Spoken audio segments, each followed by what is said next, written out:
Assalamualaikum warahmatullahi wabarakatuh.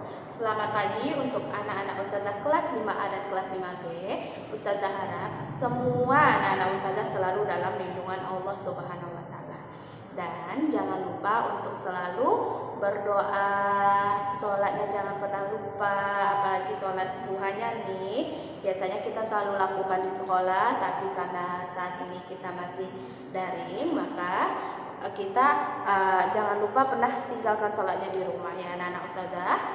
Dan jangan lupa satu lagi, tetap semangat untuk belajarnya. Jangan pernah putus asa, jangan bilang capek, jangan bilang selalu mengeluh, pokoknya ya anak-anak Ustazah.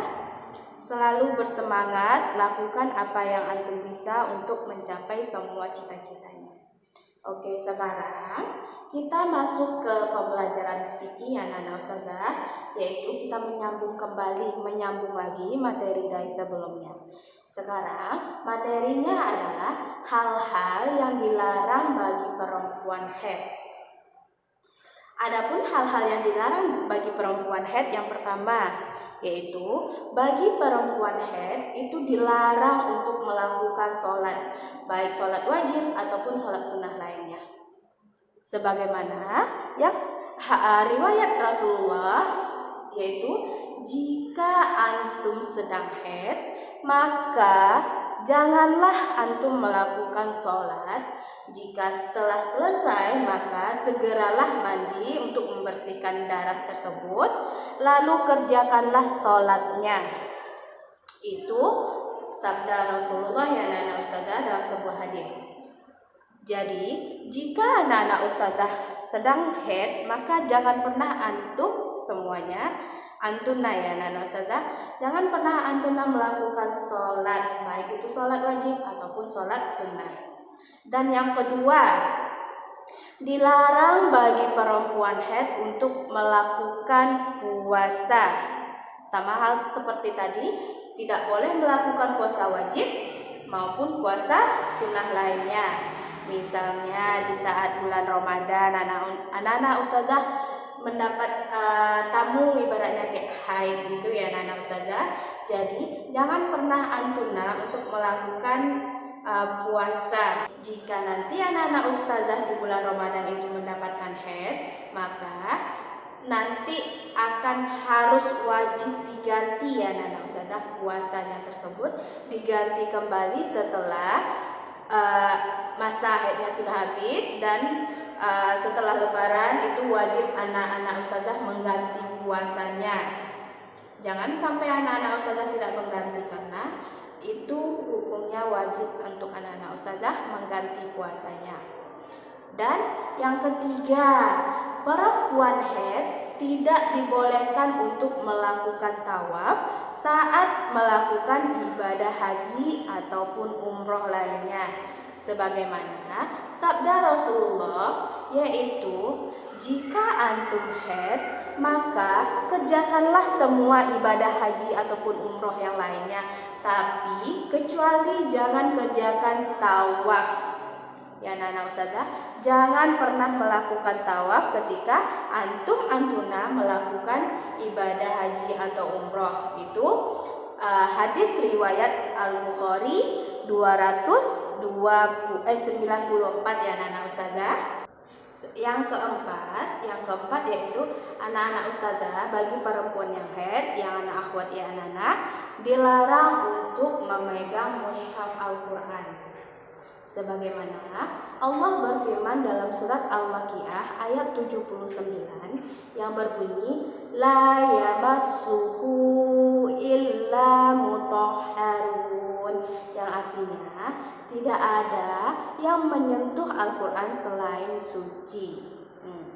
Jadi anak-anak Ustazah yang haid, karena kita sedang misalnya kita sedang berhadas besar, maka kita jangan pernah menyentuh Al-Quran karena dalam keadaan hadas besar itu ya anak-anak Ustazah, karena Al-Quran itu adalah kitab pedoman umat Islam. Jadi kita boleh menyentuhnya kalau kita sudah bersuci ya anak-anak Ustazah, sudah mandi wajib ibaratnya ya. Adapun zikir-zikir yang diperbolehkan di dalam Al-Quran untuk kita membacanya, seperti kita mendengar sebuah berita, misalnya ketika kita berbuka itu kita baca innalillahi wa inna ilaihi rajiun, itu dibolehkan. Dan kalau kita mau naik kendaraannya misalnya mau naik kendaraan mobil, maka kita baca subhanallazi sakaron lana haza dan seterusnya. Adapun boleh mau naik pesawat atau naik kapal dan yang lainnya, itu boleh dilakukan ya Nana Ustazah. Tapi kalau untuk membaca Al-Quran, niatnya kita membaca Al-Quran itu dilarang ya Nana Ustazah. Yang kelima, dilarang untuk perempuan haid untuk masuk ke dalam masjid, tinggal diam di dalamnya dan iktikaf. Sebagaimana Allah sudah menjelaskan sebelumnya, bagi perempuan haid itu dilarang ya Nana Ustazah. Tadi dilarang melakukan sholat, puasa, memegang Al-Quran atau membacanya ya, karena niatnya ya nak. Itu larangan untuk perempuan yang sedang haid. Jadi sebagaimana Allah bersabda dalam Quran surat An-Nisa ayat 79 ayat 43 ya Nana Ustazah, yang berbunyi, jangan pula menghampiri masjid kecuali hanya sekedar berlalu saja hingga antum mandi. Jangan antum masuk masjid kecuali hanya sekedar berlalu hingga antum mandi. Tadi adalah 5 hal-hal yang dilarang bagi perempuan haid. Yang pertama tadi ada sholat, baik itu sholat sunat ataupun sholat wajib. Yang kedua puasa, begitu juga baik wajib ataupun sunnah. Yang ketiga dilarang melakukan tawaf pada saat melakukan ibadah haji ataupun umroh. Yang keempat dilarang bagi perempuan untuk memegang mushaf Al-Quran. Yang kelima dilarang bagi perempuan haid untuk masuk ke dalam masjid berdiam lama dan iktikaf. Itu adalah 5 hal yang dilarang bagi perempuan haid.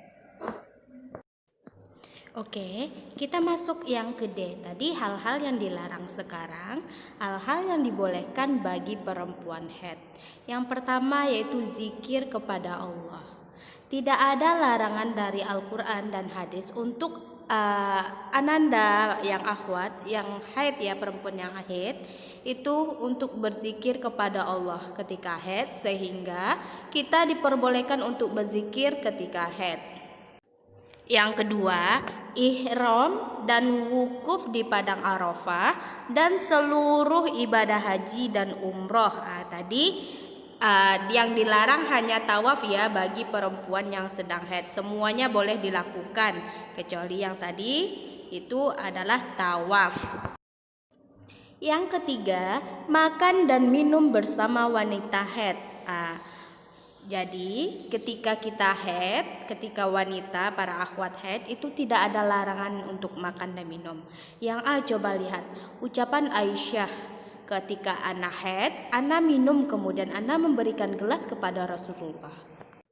Kemudian beliau meletakkan mulutnya di mulut gelas tersebut dan minum daripadanya. Hadis riwayat Muslim.